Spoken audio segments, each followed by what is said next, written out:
आपने देखा होगा, महसूस किया होगा, ये तमाम आशंकाओं, पॉलिटिकल इनस्टेबिलिटी और राजनीतिक अस्थिरता के आशंका के बीच में सबसे बड़ा खामियाजा कोई अगर भुगत रहा है राज्य में, वो है हमारे बेरोजगार नौजवान। कोई नियोजन की बात नहीं हो रही है, कोई उनके मुस्तकबिल की बात नहीं हो रही है, वो सड़कों पर हैं। हालांकि ये अलग बात है कि जेपीएससी ने उस प्रक्रिया को आगे बढ़ाया, लेकिन वो विवाद में है। आप ये मानते हैं ना कि राजनीति अपनी जगह पर, आरोप प्रत्यारोप अपनी जगह पर है, लेकिन जो कमिटमेंट करके आपने लिखित तौर पर राज्य की 3.25 करोड़ की जनता को दिया है, उसको पूरा करने के लिए आपके पास सिर्फ 2 साल का वक्फा बचा हुआ है। मेरे पास सफिशिएंट वक्त है। लोगों ने लिख कर दिया था 2 करोड़ लोगों को हम रोजगार देंगे। ये सवाल क्यों नहीं पूछा जाता? 8 वर्षों में तो 16 करोड़ को मिल जाना चाहिए था, जबकि कोरोना काल में हम लोग जानते हैं कि 44 करोड़ लोगों का रोजगार छिन गया। तब कोई ये सवाल नहीं उठता। मैं फिर कह रहा हूं, सवाल इसलिए उठाया जाता है, उत्तर प्रदेश में नहीं उठाए जाएंगे क्योंकि वहां एक खास शासन व्यवस्था कायम है। बिहार में आपके द्वारा नहीं उठाए जाएंगे क्योंकि वहां खास शासन व्यवस्था है। झारखंड में उठाया जाएगा क्योंकि यहां पर ट्राइबल है। सबसे आंख की किरकिरी एक आदिवासी होने वाला है।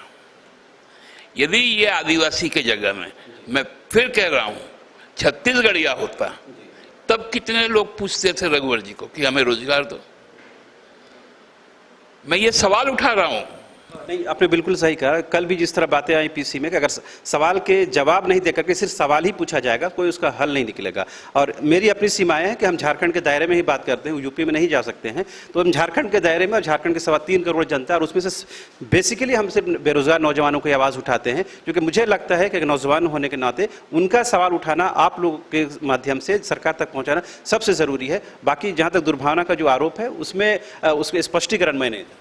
नहीं, देखिए, मैं तो आपको कहता हूं कि मैं भी उतना ही आहत हूं जितना आप आहत हैं। मैं विवश हूं। मेरी चाहत है कि जितना जल्द से जल्द ये राह आसान हो जाए कि हमारे नौजवान के हाथ में काम आ जाए।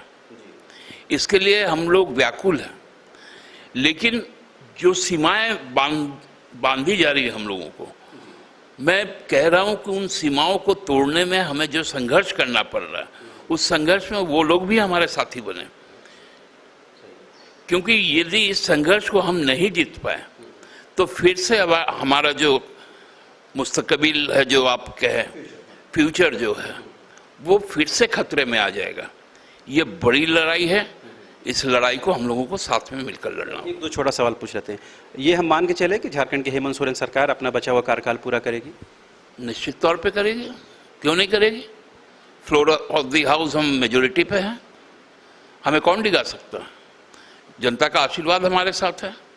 पुनः हम 24 को जाएंगे, पुनः आशीर्वाद लेकर आएंगे, 29 तक रहेंगे, 29 को जाएंगे, फिर से आएंगे। ये सिलसिला तो अब चल पड़ा है। एक आखिरी सवाल, जिस तरह से पूजा सिंघल को लेकर आरोप प्रत्यारोप हुए, अगर वो ईडी के द्वारा कहीं ना कहीं दोष साबित हो जाता है, तो सरकार अपने स्तर पर क्या कुछ कार्रवाई करेगी? नहीं, देखिए, उसमें बहुत लिमिटेड ऑप्शन है। यदि उस पर ईडी यदि मतलब केस भी फ्रेम कर लेती है, तो फिर राज्य सरकार के पास में स्पष्ट ये है कि उसको आपको सस्पेंड करना है।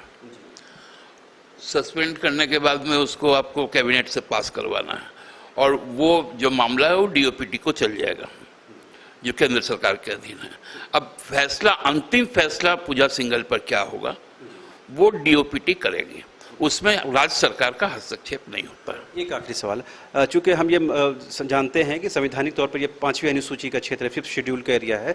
बहुत सारे आंदोलनकारियों, टाना भक्तों से जब बात होती है तो वो कहते हैं कि सरकार तक इस बात को पहुंचाइए कि जो 5th शेड्यूल एरिया में कम से कम जो झारखंड और झारखंडियत की सोच और फिक्र रखते हैं, वैसे अधिकारियों की पोस्टिंग हो, पदस्थापन।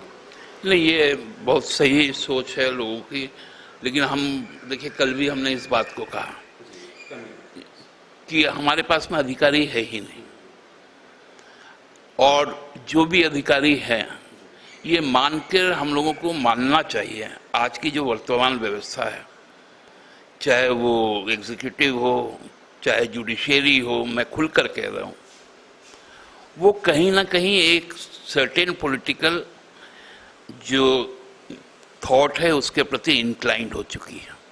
इंडिपेंडेंट भाव से मैं बार बार आप लोग के माध्यम से कहता हूं कि ब्यूरोक्रेट लग रहा है सर्विस नहीं कर रहे हैं, वो हमें ऑबलाइज कर रहे हैं, एहसान हमारे ऊपर कर रहे हैं कि ऑफिस जाके बैठते हैं, बड़ा कष्ट होता है उनको ऑफिस जाके बैठने में, लोगों से मिलने में, लोगों के काम करने में, ये जो बहुत दिक्कत वो फेस कर रहे हैं।